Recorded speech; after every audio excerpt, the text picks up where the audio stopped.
This podcast is part of the Podcast Arcade Network. Hello and welcome to the Covert Nerd Podcast.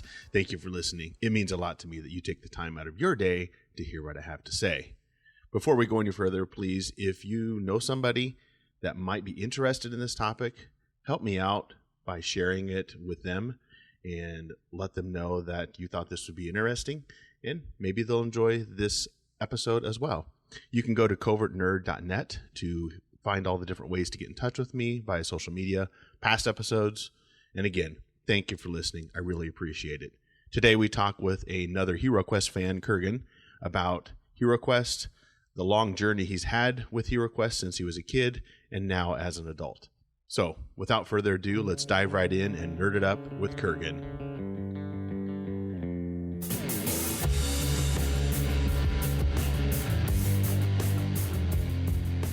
I was just going to talk about Heroquest, and it's been kind of interesting to get everybody's perspective on the game. And so just start out, I guess, maybe by telling the listener, when did you first see Heroquest? Not necessarily when you bought it, but maybe if you're like most people, you saw it and then you went out and got it. So tell us a story about that.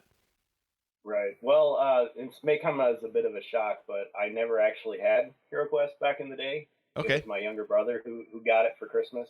Sure. I first saw it, as many did, with the TV commercials. Yes. More than likely, it was during Saturday morning cartoons. You know, that's when they advertised toys. Okay. So that would have been, I guess, 1990 was when it came out. I don't know, too much exactly. It was probably 91 or 92 that we actually got it. What was it that caught your eye, though? Like most young people or kids, what was it like? Oh my gosh, that is awesome! I got to have that. I think the commercial definitely sold it. I mean, Since I live in the U.S., we didn't have the brood sword, jokes that everybody makes fun of now. I mean, if you watch the UK version of the commercial, it sounds like Christopher Lee. Now, that was a really awesome commercial, but I think the U.S. version was great too. It just made it look like, okay, yeah, we'd heard of Dungeons and Dragons, but we never played it as kids. And so it was like, here is a game where you've got 3D monsters, 3D furniture, you've got everything there, so it's not like you're like, now where is my character? Let me plot it out on this graph paper. That was our perception of what D&D was. Yeah. This looked like it was action-packed. It had all the fantasy creatures. Now, in the commercial, the one guy, plays the card, and then the other guy plays the card, so it looks like you're fighting each other, which never actually happens in the game. But it kind of gave you a sense that, you had these cool, spells and weapons. And so, as a kid, I was interested in fantasy and stuff. I mean, it wasn't a neck beard, I guess, but yeah, didn't have a beard then. Yeah, I think it made it look exciting. It made it look like there was just a lot going for it, and sure. So sure enough, my brother got it. He got the 2 expansions, and then that's what I was just gonna ask. So let's fast forward to when you first got it. You and your brother played it. It sounds like. So what was that experience like when you first tore into it, and what did you all do? Yeah, my brother was quite a bit younger than me. He was pretty advanced for his age, and if he hears this, I hope he understands I'm not, making fun of him or anything. He was really cool. Yeah. Cool guy. I still like him, and we get along great. But anyway, he was the GM, but I want to say my dad was actually the GM first, because, I mean, it says recommended for ages 10 and up. He was quite a bit younger than that. So my dad kind of took the first game, but after that, it was like, okay, this is your game, and you're going to just do it. And I think because we were just starting from zero, we played other board games, obviously, but we didn't quite know, when it said, roll a 6-sided die for each of your mind points, we didn't quite understand what that meant. So we kind of, made up our own rules to kind of figure it out. And I can remember as a kid think, well, this is one of your later questions, so maybe I'm jumping ahead, but I can remember thinking oh man, let's skip the section on traps. That's too complicated. Spells. Okay, let's do that later. Let's just play the game. Okay. Do it. Oh, okay. So you kind of had some early house rules of no traps and no spells. Is that right? Well, we sort of gradually added them in. Okay. We didn't quite understand how they really worked, so we kind of made up our own rule that made sense to us, and then we realized later, we were doing it wrong. Let's do it over. I see grown-ups and gaming groups doing that too. It's like, okay, remember last week? Okay, let's just forget that. I misread the rules. start over. Okay. So I think when we first started, we were excited. There was that thrill of discovery. Like, okay, Zargon has this hidden map that tells everything, and the heroes are just going to figure it out. Yeah. We're like, okay, try to stay alive. Try not to get killed. And the games are really long, too, but there was always just that thrill of discovery, I think. Sure. What was it like then when you got to you had the quest book, that had all the quests in it, when you found the blank quest book at the end, the map at the end? What was that like? Or at least for me, I was like, oh my gosh, you can make your own quests. What ideas or what ideas popped in your head, or do you remember? Yeah, I remember the first mistake we made was writing actually on it in pen. Oh, yeah, okay, yep. Instead of, okay, we need to take this to the store, to the photocopier, and copy it off. So we whited out, and fixed all the stuff that we'd written in, and then redraw the lines so they're all crooked. Oh no! So we have all these photocopies of quests. I think my brother, very creative guy, he came up with all kinds of different stories, and I think we were always trying to still set it in the same universe. So we didn't have weren't the Power Rangers or Street Fighter. It was always the same. Oh, this king, hired you to save this knight or kill this monster. They were all kind of geared towards. They would kind of fit in. Sure. A bunch of orcs are kidnapping people. You got to go stop them, whatever it was. So yeah, the creative part of it really took off. I think we played that at least as much as we did the official quests in there.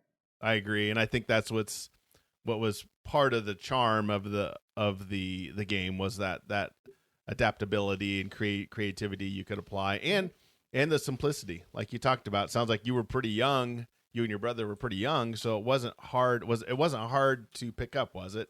How to play, other than maybe the traps and the spells a little bit at first, but. Right. Yeah, I think having the rule book there helped a lot. But sure. I think it was easy to get into as far as adding complexity to it, because now as a grown up, it's this is a fun game. It's kind of nostalgic, but I want a little more complexity, so I'm going to add all these house rules, to whatever. We didn't really have that much of that attitude. It's more like, oh, this is a fun game. We just want more of it. Well, speaking of house rules, I guess, what are some fun house rules that you've come up with over the years? Sure. I love seeing other people's house rules, but some of the ones that we had, I think one of them was, okay, normally heroes can pass through each other, monsters can pass through each other, but if you run out of movement and there's somebody in your path, well, they just stop you. That's how it's supposed to work. Yeah. Well, we would say, oh, if you still got movement left and there's a hero in front of you, and the dwarf could bounce off the barbarian's head and you could push him forward one more spot. I guess we just wanted to get as much out of each turn as we could, so we would do that. And we make little sound effects as we played. You always had to make a certain sound effect when you killed someone, or when you blocked an attack, or when you bounced off someone's head, or when you found a secret door. And so we would do these sound effects. It was just so silly looking back, but it was fun at the time. Oh yeah. Another house rule I can remember. There might have been others. Oh, yeah. I'll do the normal one first, and then the funnier one. So the normal one was, okay, there's somebody way at the end of the hall, and you've got a potion that they need. Okay, I'm gonna roll to see if I throw it and he catches it. If you get a skull, he fumbled it and broke it. Drop the potion. Nice, I like that. Yeah. So it's kind of a cute little thing. I don't think we did it that very often, but okay, I'll allow it. Fine. So you roll it. You're rolling it to the other hero. Is that right? Well, throwing it. Throwing it. Sorry. I guess rolling it would make more sense. But yeah. Dungeon. The funnier one was, and this was on my part, so I wasn't always, a gracious player. Sometimes I'd be kind of a sore loser in those days. Okay. But I remember thinking, well, why should I buy the chainmail and the plate mail, which are super expensive pieces of armor in between quests, and they only give me 1 or 2 extra? I'm just going to buy a bunch of helmets, and I'm going to take these to the blacksmith and just have him hammer them into armor. Oh, yeah. Save gold. Not thinking logically, well, the blacksmith is going to charge you, so what's the difference? Okay. So I think the first couple of quests, it was like, well, I'm just going to buy like 6 helmets and it's all going to be good. That's awesome. I love that idea. and since Zargon allowed it, it's like, all right. Yeah. But now we try to play it right. Try to do it the right way and not be the as the designers intended. Yeah. Yes. So I guess back to the timeline. So you got Heroquest in 92-ish. Then did it go like most people? It kind of sat on the shelf then for several years, and then did it come back out, or how did that play out? Again, it's a little fuzzy in my mind, but I would say probably by 94-ish, I was less interested in board games, more into video games, and I was going into like my high school years, so it's like, okay, we'll just do that world. And then I think my brother kept on playing with my younger sister too. I don't know when he stopped playing, but yeah, it eventually, we all kind of went our separate ways, and it sat on the shelf probably till 2002. Okay. Because I remember I had this big stack of like printouts of like eBay auctions and like stuff from Ye Olde Inn, and it's like dated 2002, and it's like, oh yeah, because we had gotten together and for a while we lived in the same house, so we dusted off the game and like, yeah, let's play this again. And it's like, we could expand it, and I think the first thing we did was we printed out the combat cards. Yes. The round shirts, combat cards for Phoenix. Oh yes. So yeah. So those out and like cut you them found. out. When did you find Ye Olde Inn? For those listening, there was a great website. I found it probably late 90s, maybe 99 or early 2000. I'm not sure, but I remember finding it and like, oh my gosh, there's just a treasure trove of other fans. And so you must have done the same thing. You found the website and the whole community and everything, right? Yeah, pretty much. I think at that time I wasn't looking for, I need to find a community to connect with. It was just, I wonder what's online for Heroquest.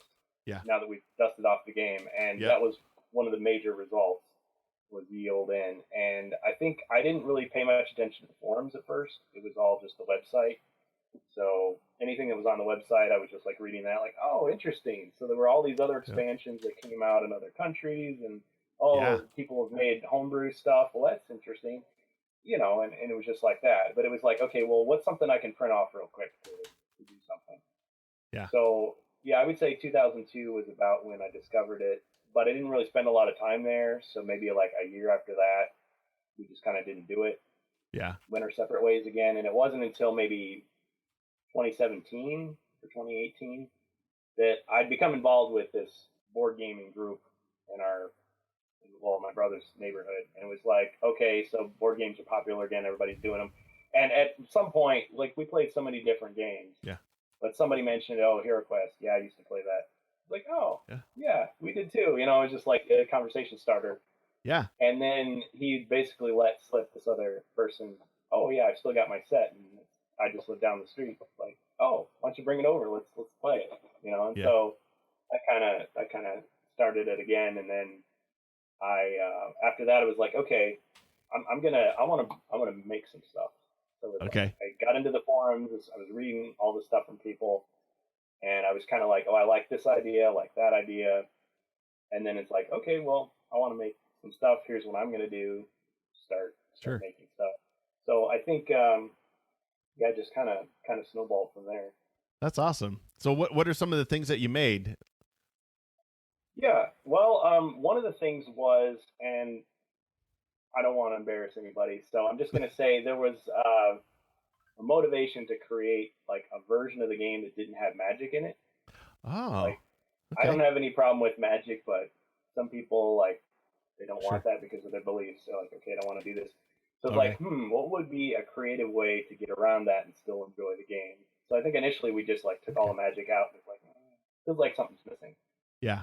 Well, then I thought, you could just say it's something else, like alchemy or something. Okay. So I came up with these. Originally, it was just cobbled together some different designs of like items, and since this is audio, I'll just describe it. But so just pick a spell. Go ahead. Just tell me one of the spells. Let's do like the fire spell. That's a common one. Oh, which one? The fireball.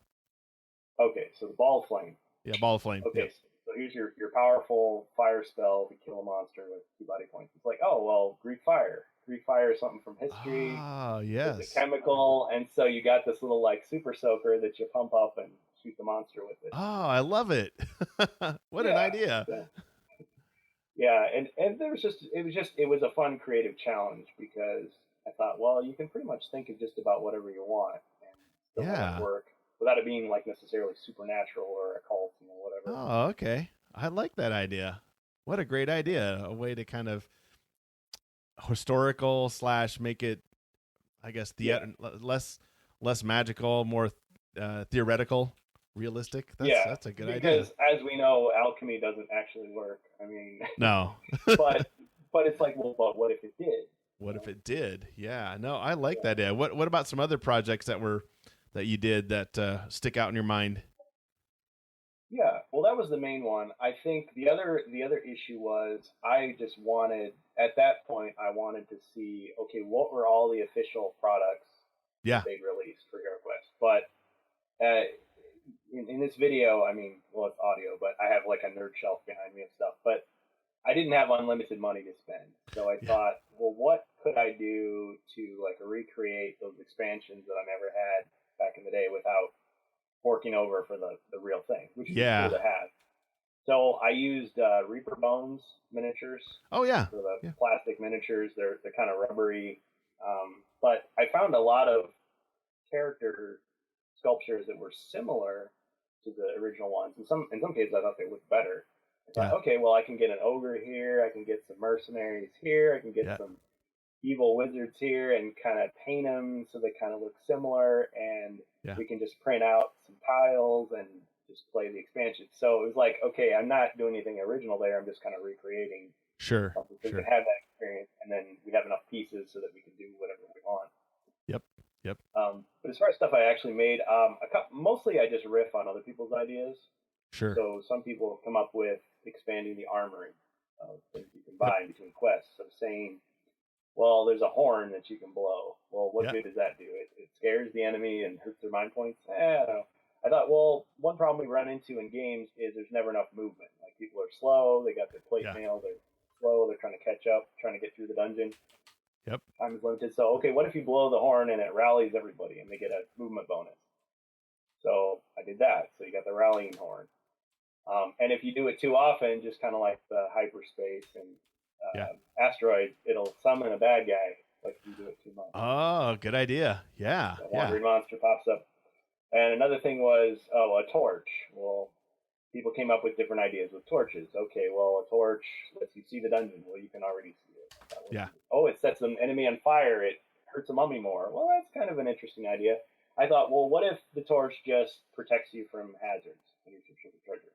Okay. People always, like, you play a game and there's like people that they never ever take an opportunity to search for treasure. Yes. Well, that takes the fun out of it because you want them to find stuff. Yes. Yeah. So it's like, well, you could buy this torch, which will save you from an unblockable, pit hazard. Yeah, I like that. To light a torch. But then you got to balance. Okay, they spent money on the torch. Are they going to get enough gold to justify, buying it? Sure. Things like that. Yeah. So I made like a little tile to go with it. It's like, well, what if you set the torch down? My philosophy was I don't want to make the game too complicated. Yeah. Because as I'm always told, well, you can just play D&D if you want to do that. Yes, I've heard that 1,000 times. Yes. Yep. So, yeah, it's more complicated than the original board game. I mean, I have like a bunch of extra decks of cards that I'm using, but it's still more or less in the spirit of the original game. So, yeah, I introduced a couple items like that. There's a whip. Well, okay, how is a whip different than like a staff? It attacks diagonally with one. Well, I thought, you could use the whip to like whip over a pit trap, like Indiana Jones, Yes, perfect. So it's like a weaker version of the rabbit boots. Yeah. There you go, the rabbit boots. Yeah. Oh yeah, love those. Yeah. I guess I'm getting kind of technical, but I guess when we edit this together, we're going to hear from other people, and maybe I will know what I'm talking about. That's what I want to know. The people that are going to be listening are Heroquest fans, so they're going to know exactly what you're talking about. But when I say rabbit boots, yeah. Speaking of expansions, I guess, so it sounds like you had the main system, and then you had Kellar's Keep and Return to the Witch Lord. Is that it, or did you have any others? Back in the day, that's all we had. Me too. Since that time, I mean, I have like pieces and parts of other expansions. Yeah. Yeah, they're way out of my league. And since I didn't grow up in the UK, it's like the stuff is even harder because you got to kind of work on shipping. Yeah, you're looking at $500 for the Barbarian Quest or Elf Quest, and about I think I checked on eBay about $400 to $300 for the UK releases. And so, like you said, you've got to go to Reaper Miniatures or something else to get it. Create your own. Yeah, but the attraction is, like you said, it's so simple. And I'm sure when you introduced it to other adults later, what was their reaction? Maybe that for people that didn't play it, but they got a hold of it as an adult. Did you have any of those in your gamers group that were adults that never played it before? Oh yeah. Yeah. I think that's true. I think it was just the two of us and one other guy that had played it before. Everybody else, it was brand new. And I think there were a couple people who were D&D players who were like, well, this is cool, but, I wish there was more, extra, D10s and, giant dragons. And it's like, okay, they wanted it more like some other game. Yeah. Other people, I think they enjoyed it, but at the same time, they were like, wow, this game takes a long time. It can drag on as people argue about stuff or whatever. And so I think the length of the game works against it a little bit. Okay. If you're playing a solo quest, you can go pretty quick. Yeah. But 4 heroes takes a long time. So I think Board Game Geek says like 90 minutes. It's more like 2 or 3 hours. Yeah. Yeah. I remember playing. It's usually at least 2 hours probably.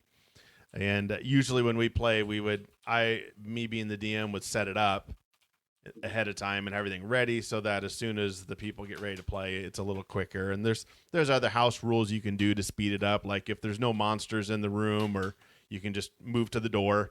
You don't need to roll. My brother and I figured that out pretty quick when we were young. It's like, let's speed this up. But you're right. There is the pacing can be a little bit slow. So, but overall, would you just say positive from some of the adults that maybe had never played it before? Yeah, I think a couple of people in the group kind of got tired of it because they're like, "Can we play some other games besides this?" So like, I know you guys really like it, but let's play some other games. Yeah. Okay. Yeah, fair enough. It was generally positive. Sometimes you get the phenomenon where people just get bad rolls over and over again. Oh yeah. They keep rolling 3 for movement. It's like, dang. Yes. And they get a little frustrated, or they keep drawing bad cards over and over. Yeah. And it's like, I want to just draw those people in and be like, hey, it's not always like this. I didn't rig it against you. Because I was Zargon a lot. You were Zargon, okay. But I think my brother likes it as much as I do, so it's kind of like, okay, who gets to do it? We never rolled to see who did it. It was just, you brought it this time, you do it. Oh, okay. Which I think the rules even say, like, if you brought the game, you get to decide. You get to decide. I think you're right. Yeah. Does your brother still play? Yeah.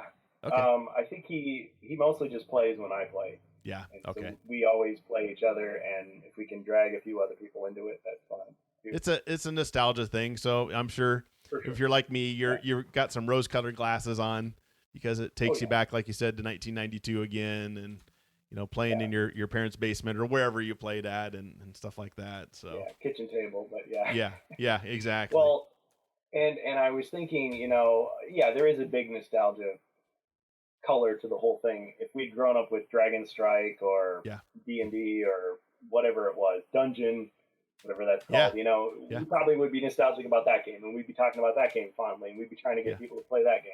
But it just so happens that, Heroquest is kind of coming to its own again, and we've got a community, so that kind of feeds into it. Because I don't think he spends a lot of time online looking at the mods and stuff. It's just like, oh, hey, I found this. You want to use it? Let's try it. Yeah, and he's really creative.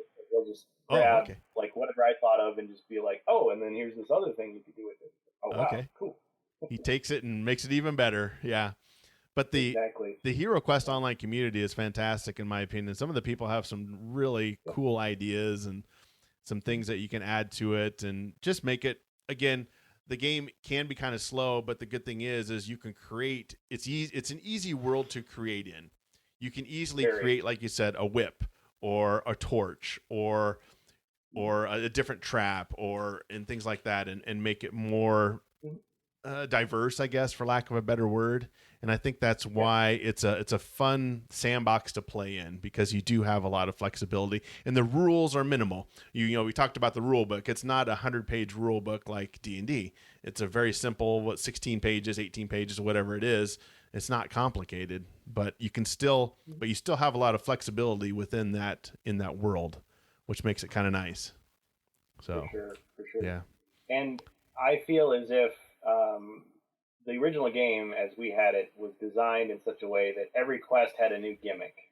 Like, here you got to rescue a guy and escort him to safety. Or here you've got to carry these treasure chests that weigh you down. Or here there's a door that randomly teleports you somewhere else. Like, there's always something new. Yep. And so you get all these suggestions in your mind. So when you invent your own quest, maybe you take a little here, a little there, or just something totally crazy that you can do.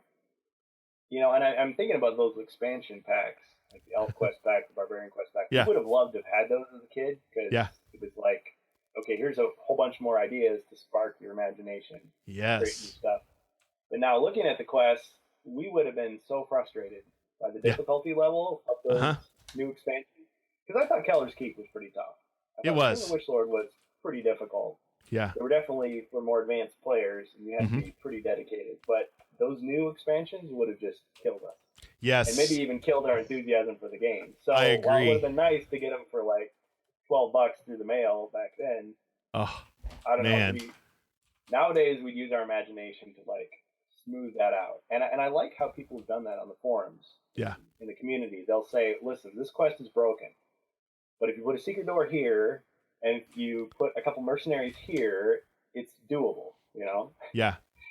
And I like, I just, sorry, go ahead. No, go ahead. Finish off there. I was on a roll. Yeah, I like the suggestions that people give. The common problems, they'll say, take away rolling for movement. It's like, I like to roll for movement. But there's ways that you can make it easier and better. Like, okay, you rescue Sir Ragnar, you killed everyone in the dungeon, I guess it's over. You know? Yeah. And people made different suggestions. I'm trying to think now. I had an example in my head, and I kind of lost it. Well, anyway. Well, the Wizards of Morcar, somebody commented about that, and I've never played it, but reading through the quest book, it is very difficult, and they said that is a very frustrating expansion. So I think I agree with you. If we would have had that when we were kids, we would have been like, this is ridiculously hard and difficult. But but like to your alluding to what you said, people said, okay, we'll just do this. And so, but I think the allure of those expansions was the figures. That was kind of the gimmick, and the extra cards and extra tiles and stuff like that. So it fed into it, but sadly, if we would have known then what we would have known now, that it was going to cost us $500-$600 to get these expansions.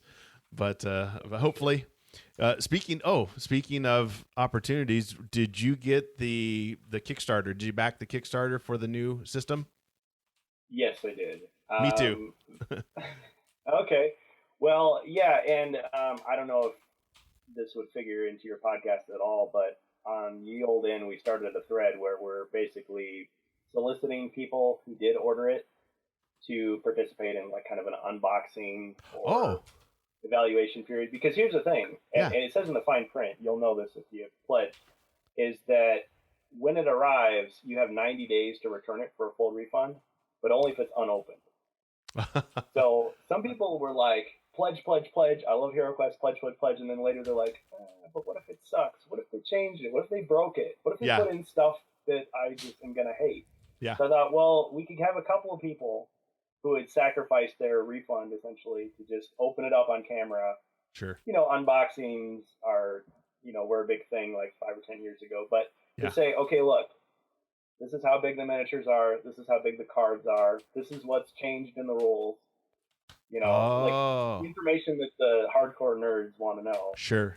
And so if you've got your box sitting in the shrink wrap, you can decide, okay, this looks great. I'm going to rip it open. Or, you know what? I changed my mind. I'm going to send it back. Because several people have complained online and said, well, Hasbro, it's nice that they did this with Avalon Hill putting out the remake of the game that we love, but we wish they would tell us more information. Yeah. Like they say stuff has changed and they've been kind of tight-lipped about it. So this would be our way of doing that.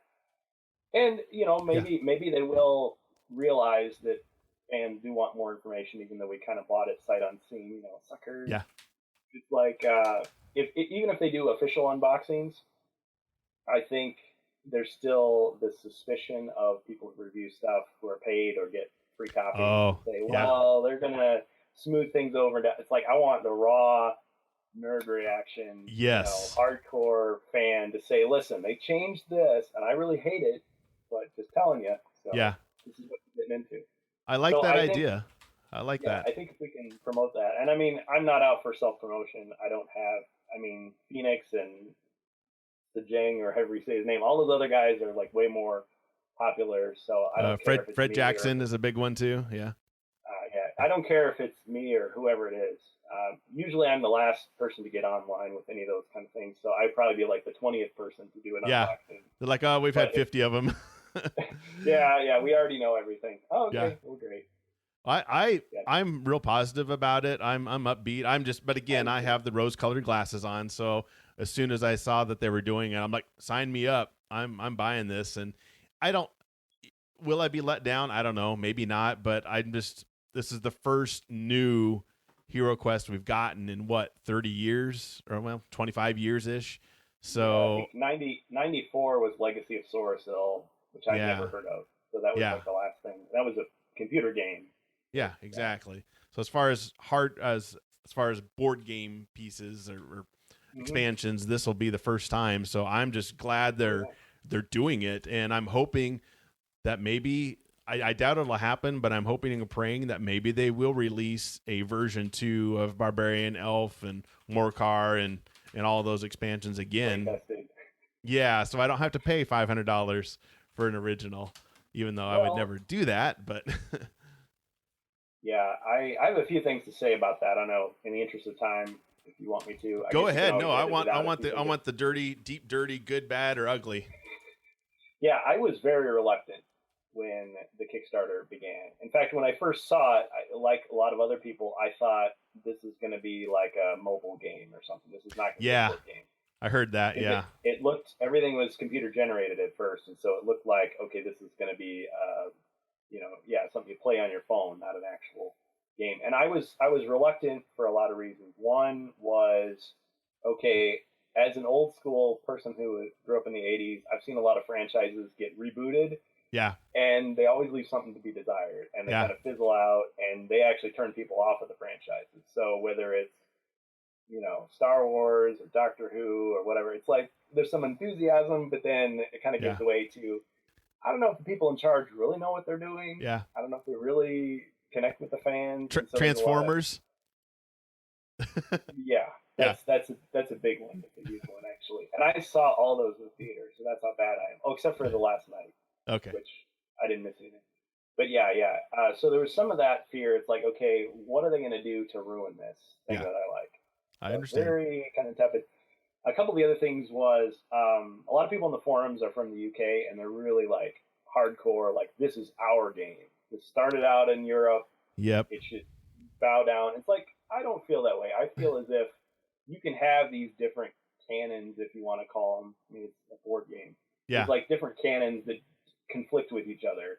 There's differences between the US version and the European version. So whatever. And the Japanese version is completely different. So it's like, those can exist side by side. And I was feeling bad because initially they said, well, it's not going to ship to the UK. It's only going to be US and Canada and Mexico. And so that, but then it's like, oh, it'll ship to Brazil and it'll ship to the UK and Australia. So, okay, well, good for them. So just looking at it as, okay, as a company, you want to treat your fans right. Yeah. So that kind of boosted my confidence a little bit more, because I'm not loyal to the company. I'm loyal to the product. Yes. Is how I see it. I mean, Hasbro, Milton Bradley, whatever. Avalon Hill, I'd never heard of them before this. So there was that. And then there was just a couple small things like, okay, are the figures going to be in different colors like the original was? Or are they expecting to paint everything? And they clarified, okay, yes, they're going to be red and green and white. Yes. Okay, great. Yep. Great. Something I'm still curious about is what the distribution of this. I know that because of COVID-19, like, you can't just waltz into your local game shop and be like, oh yeah, there's Heroquest, I'm going to buy this and play it with all my friends. So it's a little harder. But if I remember correctly, I mean, Heroquest, we didn't go on. Well, yeah, we didn't really use the internet back then. We didn't go online and order it.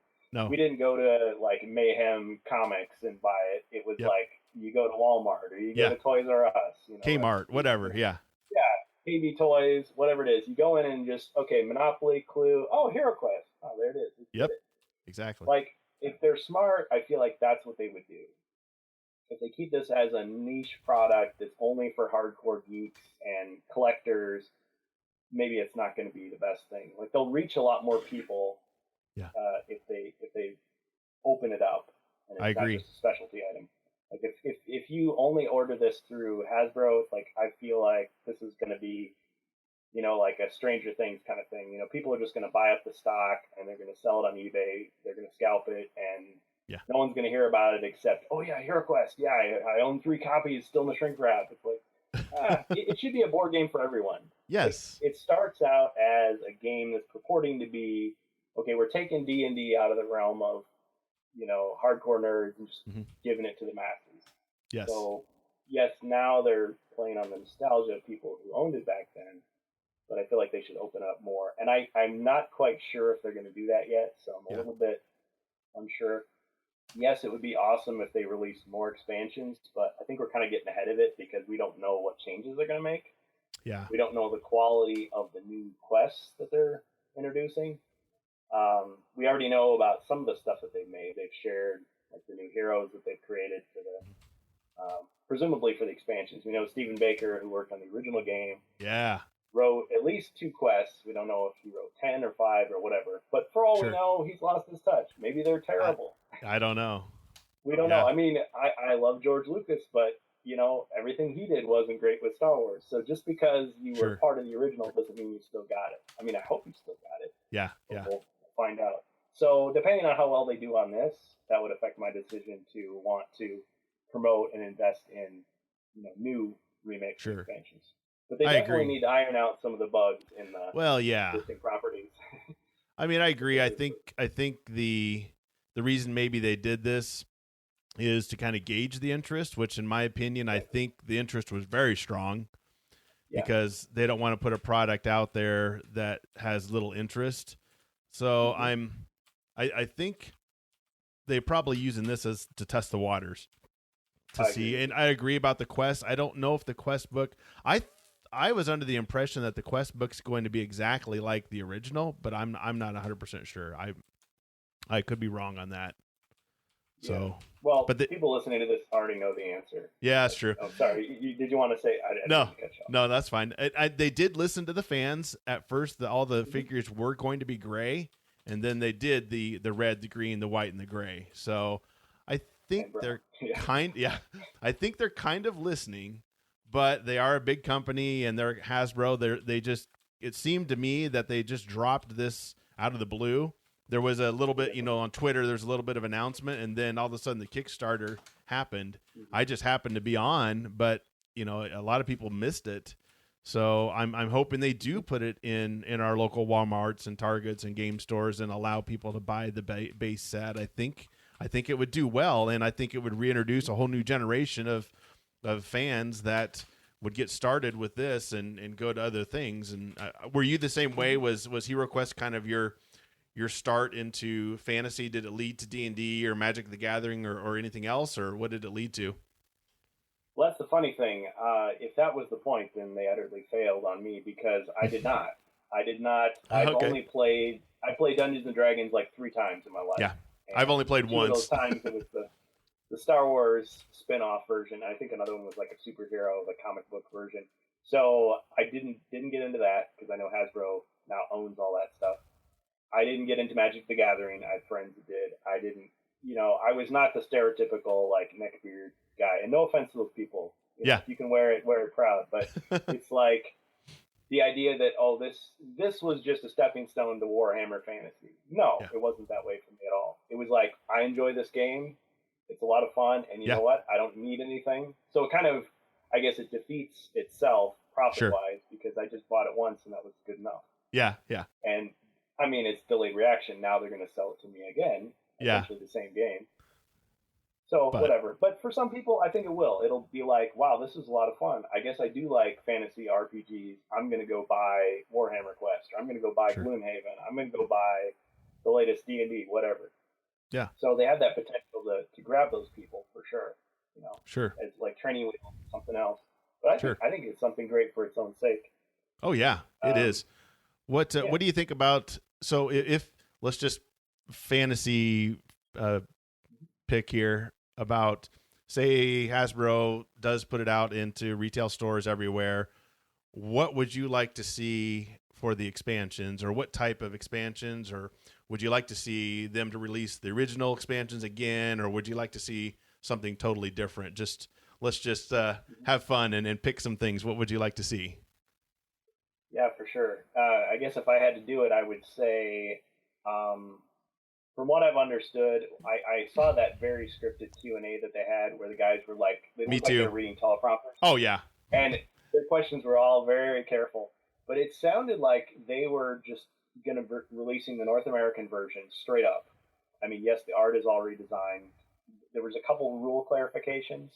Yeah. Which we didn't get. Like, okay, can you pass items between characters? What if there's a monster right behind another monster? Do you see them both? I wish they get more into that, but sure. If it were me, I would say there's what I imagine them doing as a company, but then you're asking what I would want them to do. Yeah, what would you do?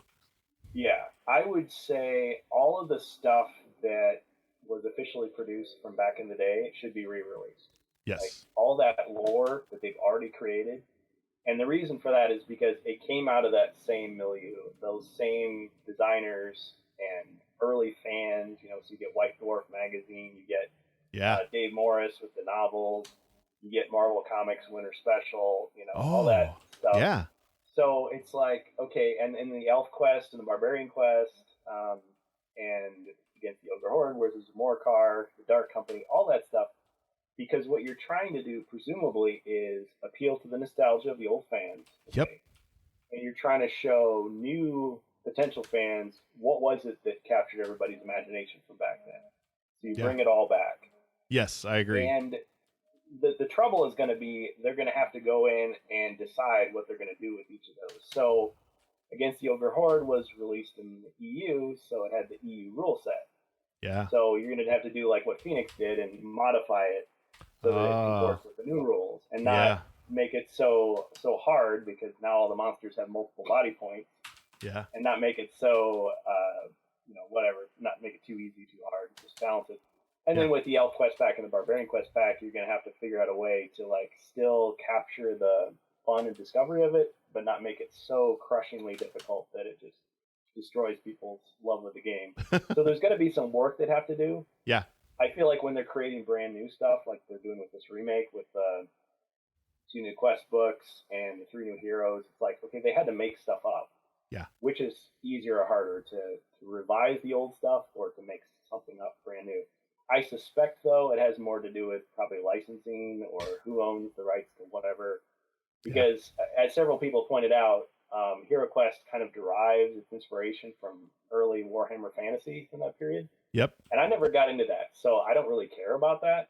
Yeah. But at the same time, it's like, well, I want to see Chaos Warriors. I want to see Fimmers.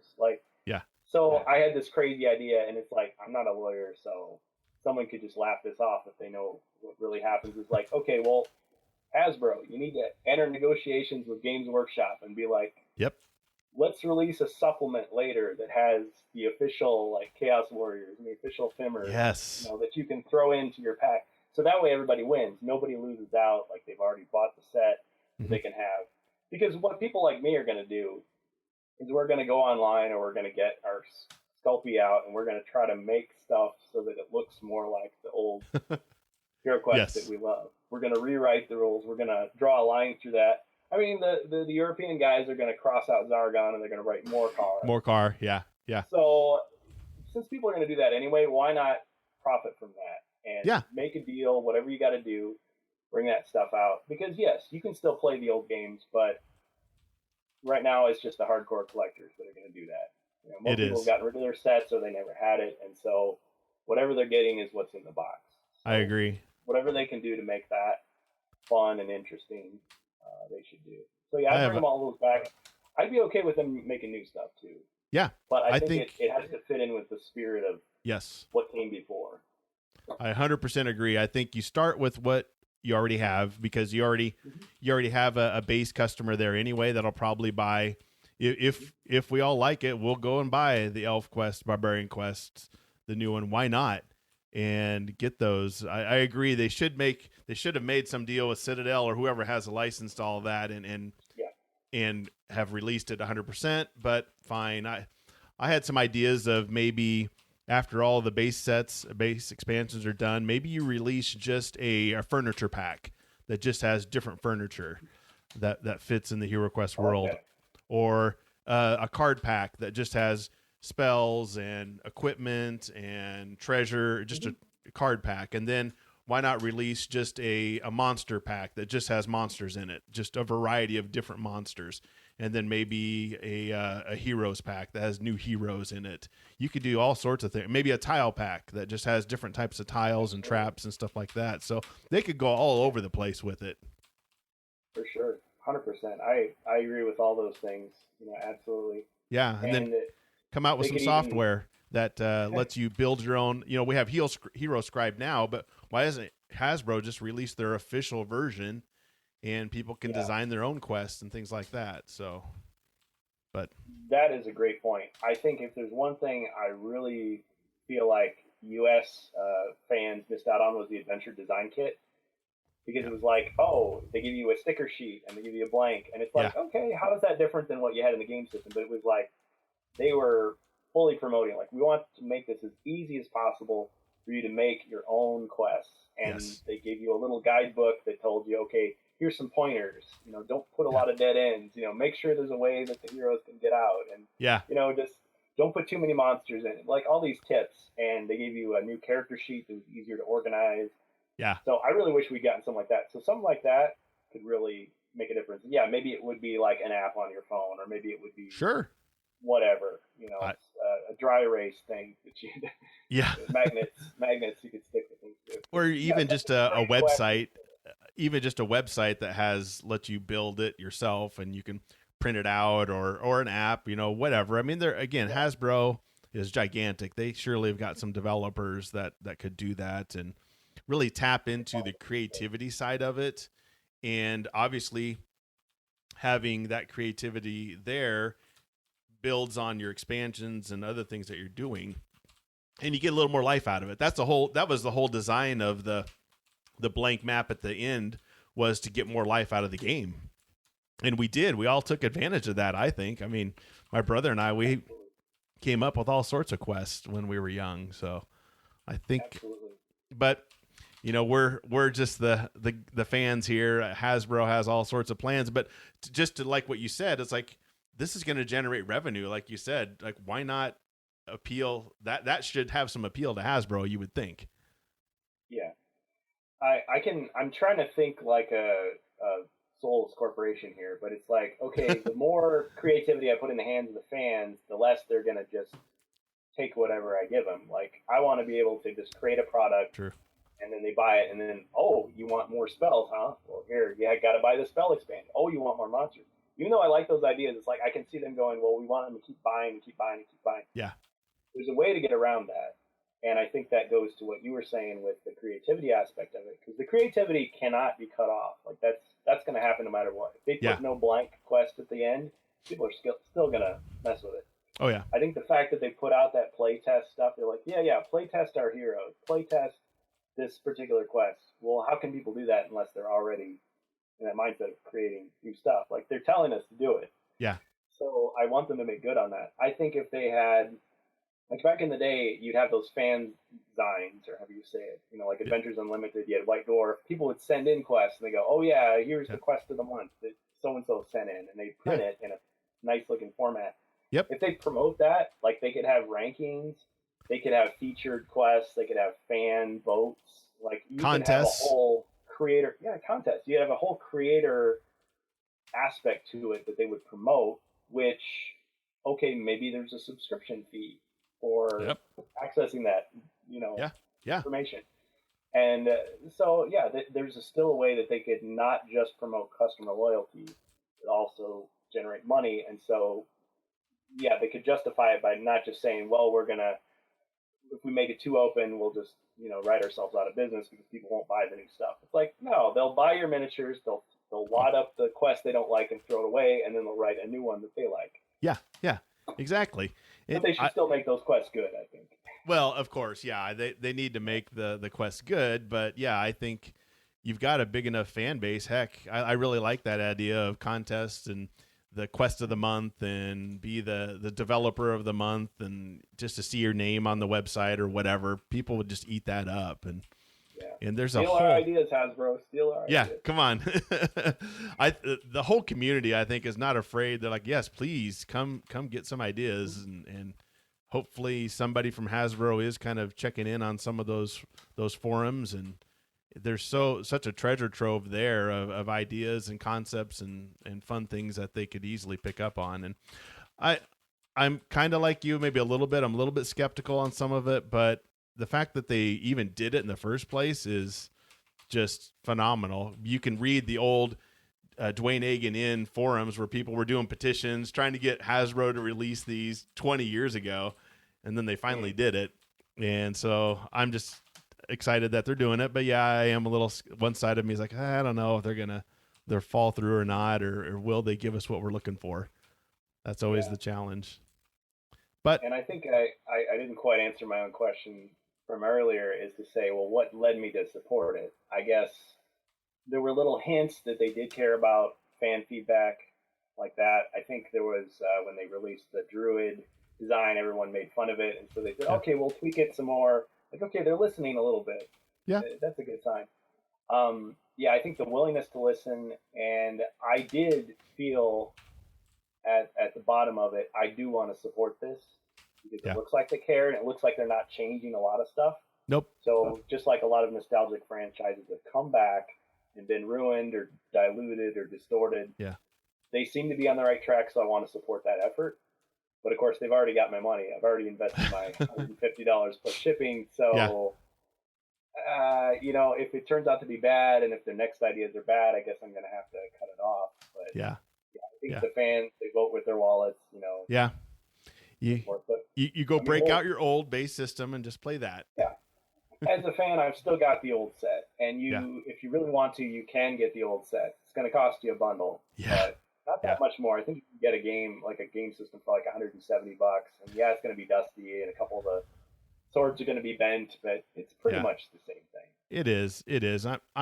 I'm really hopeful that they release it into the stores so that other, 9, 10, 11, 12-year-olds can pick it up again, and then 30 years from now they're talking about it still. So they can have the experience that we had. Yeah. It was great. It was fun. It was awesome. It was. Well, hey, I think we're going to put a pin in this. It's been fun talking. Okay. I could probably go on for another 2 hours, but you got other people, and thanks for the opportunity. Yeah, no, you're welcome. I'll shoot you an email when the episode comes out, and I've told everybody else too. I've talked to several the fans, and maybe when the new version comes out, definitely get some feedback from people and talk about it some more, and maybe some new quests that they've come up with, or some new ideas, some new fun house rules and things like that. So, but it's a fun community. I really like being part of it. Yeah, for sure. I do it again. So thanks for doing what you do. I honestly had not been familiar with your podcast before this, but I'll definitely check it out. No, hey, I was allowed to be part of it. No obligation. I just talk about nerdy stuff. I got an episode coming out on Tuesday about X of Swords, the X-Men comic that came out, and then we do live events. You remember the old Choose Your Own Adventure books from the 80s? Oh yeah, I've got a bunch of them back there. Oh, you do? Yeah. Okay. Yeah. Well, so me and another guy, we do these live events on Facebook where we go through the old book. Well, right now we're doing one of the games, the House of Danger game based on the book, and then people can come into the chat on Facebook or Twitter and tell us, okay, we're at a stopping point. Where do you want us to go? Do you want us to go down the hall, or do you want us to go down the stairs? And then we just go through it, and it's fun. So. Yeah, great. I've tried to read some of these to my niece. She's getting into that age where it's like, okay, but eventually she'll just be reading them on her own. I would just say a tip for your choose your own adventure people: never run on a spiral staircase. I've learned anything. Yes. Those that always ends bad. Yeah, you can always. Those books are fun because you can always get the spider sense, for lack of a better word, that this next one probably going to kill me. You just kind of get that feeling. So, but they're fun. I'm kind of a nostalgia nut, so I kind of like that. That's why I was like, when getting back into Heroquest again here over the last couple of years, I was like, wow, it's kind of gone up and down. I got into it quite a bit in the late 90s, early 2000s when I found Dwayne Agan's Inn. Then I got out again, and then I got back in again. You know, it just keeps pulling me back. But it's just such a fun game. It always pulls you back in again, no matter what. Yeah, so you got into it before I did, because it was some years later, quite a bit later. Yeah. But now I'm all in. And just because something is from your childhood, it doesn't necessarily always age well. But I think Heroquest That's true. has definitely aged well. It has, in my opinion. I mean, if you're just tired of board games, okay, fine. But there is that discovery, and then introducing to other people, and then seeing what they come up with. Too, is definitely part of the fun. So if that keeps rolling, if that creativity, and that inspiration keeps rolling, I think the game will have a long lifespan. I think so. I agree. Cool. Well, hey, thanks, Kurgan. I always enjoy these walks down memory lane with other people with similar interests. It was great doing these 3 episodes about Heroquest. I really enjoyed it. Thank you to everybody that helped participate in this. I really appreciate it. Took me a while to get the episodes out, but finally got them out. Again, go to covertnerd.net for all the different ways you can get in touch with me and past episodes. And again, please share this with a friend if you think they might find this or any other topics interesting. And until next time, nerd it up.